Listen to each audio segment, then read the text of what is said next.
बिस्मिल्लाहिर्रहमानिर्रहीम। Assalamu alaikum students, how are you students? I hope you are fine.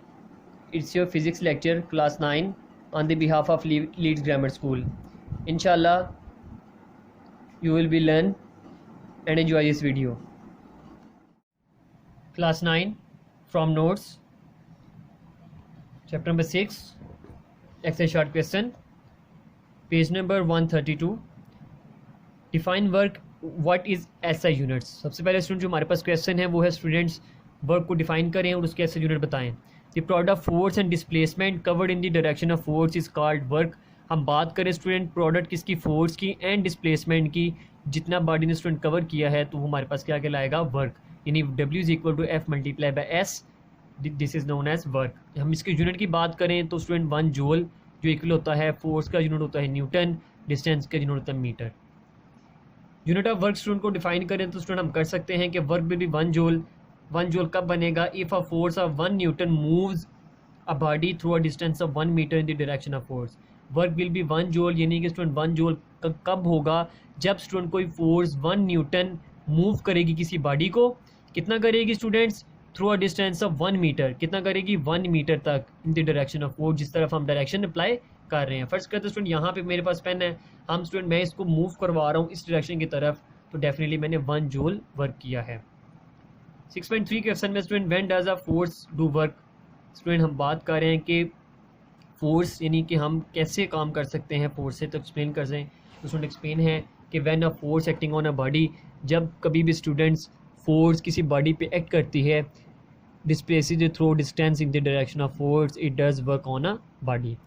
when a force acting on a body, जब कभी भी force body पे act करती है, यानी हम उसको डिस्प्लेस करते हैं, यानी मूव करते हैं from one position to another in some through distance s, उसके अंदर जो क्रिएट होता है डिस्टेंस वो s है, in the direction of force it does work on a body. 4 में student why do we need energy, हमें एनर्जी की ज़रूरत क्यों होती है, तो we need energy to work, plants need energy to produce food, we need heat energy to live। 5 question में student define energy and give 2 types of mechanical energy.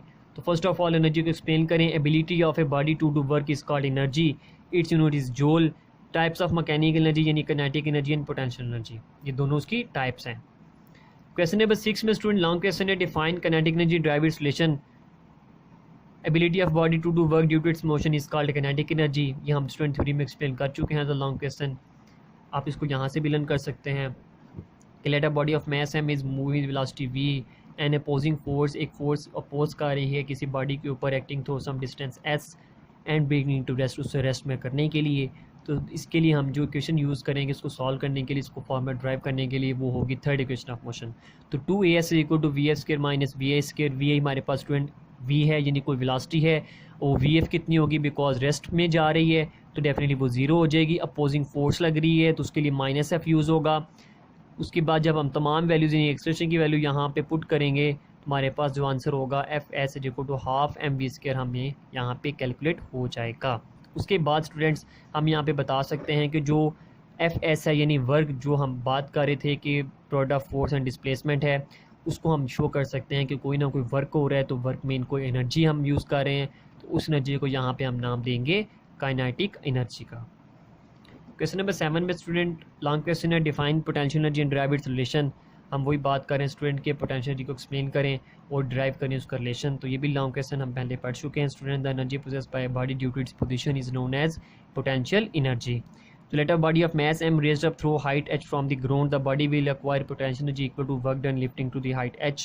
हम कोई बॉडी स्टूडेंट यहाँ पे पर्स करते हैं कि बॉडी पड़ी हुई जिसका मास m है, अगर हम इसको ग्राउंड से ऊपर लेकर तरफ जा रहे हैं तो यहाँ से लेकर यहाँ तक इसकी जो हाइट है वो h होगी।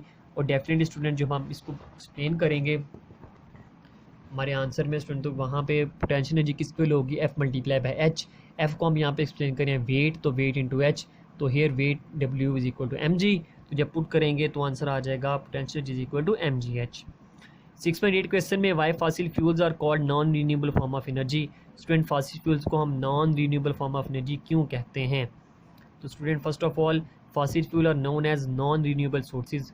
नॉन रीन्यूएबल सोर्सेज का मतलब ये होता है कि इनको हम एक दफ़ा यूज़ करें तो हम दोबारा इनको यूज़ उसी जो फॉर्म में था, हम अगर पेन है तो हम इसको यूज़ कर सकते हैं, हम इसके अंदर जो पिन है वो चेंज करके स्टूडेंट हम इसको दोबारा यूज़ कर सकते हैं। लेकिन फॉसिल फ्यूल्स को हम एक दफ़ा चेंज करने के बाद, यानी एक दफ़ा हम इसको इस्तेमाल करने के बाद हम दोबारा इसका यूज़ नहीं कर सकते। Just like as coal, oil, petrol, इसको हम यूज़ नहीं कर सकते।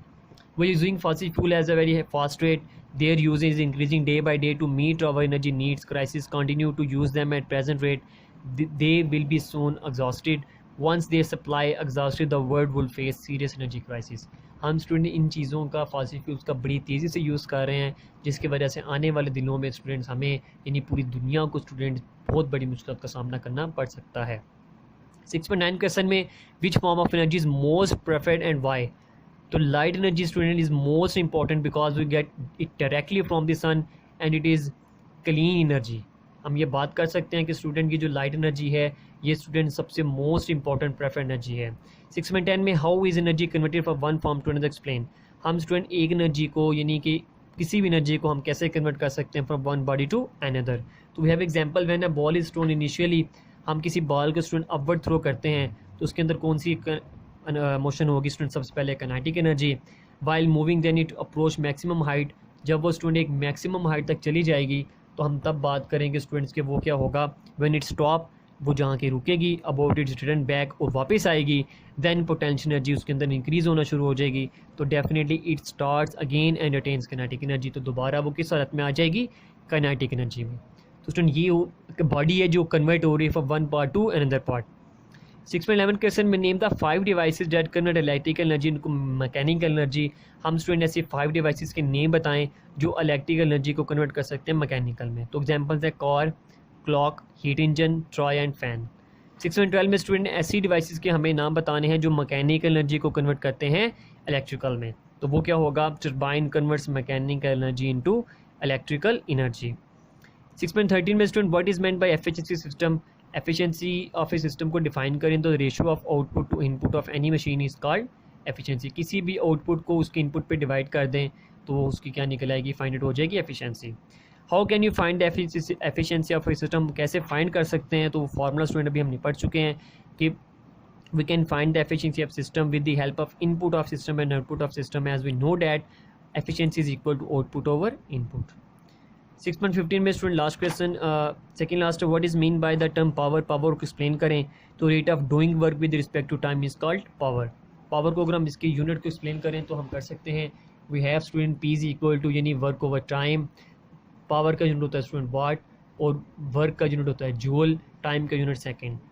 अब डिफाइन वाट, हम इसके यूनिट को भी एक्सप्लेन कर सकते हैं कि power will be 1 watt if 1 joule work is done in 1 second. हम स्टूडेंट 1 जूल वर्क करते हैं कब? इन 1 सेकेंड में, तो तब हमारे पास क्या होगा? 1 वाट हम फाइंड कर सकते हैं। इन क्वेश्चंस को स्टूडेंट आप लोगों ने एक्सेस शॉर्ट क्वेश्चन है चैप्टर नंबर 6 के, इनको आप लोगों ने अच्छी तरीके से लर्न करना है। टेस्ट फॉर्म के अंदर इनको आपने लर्न करके कॉपी पे राइट भी करना है। Send in to us. Stay home, stay safe, अल्लाह हाफिज़।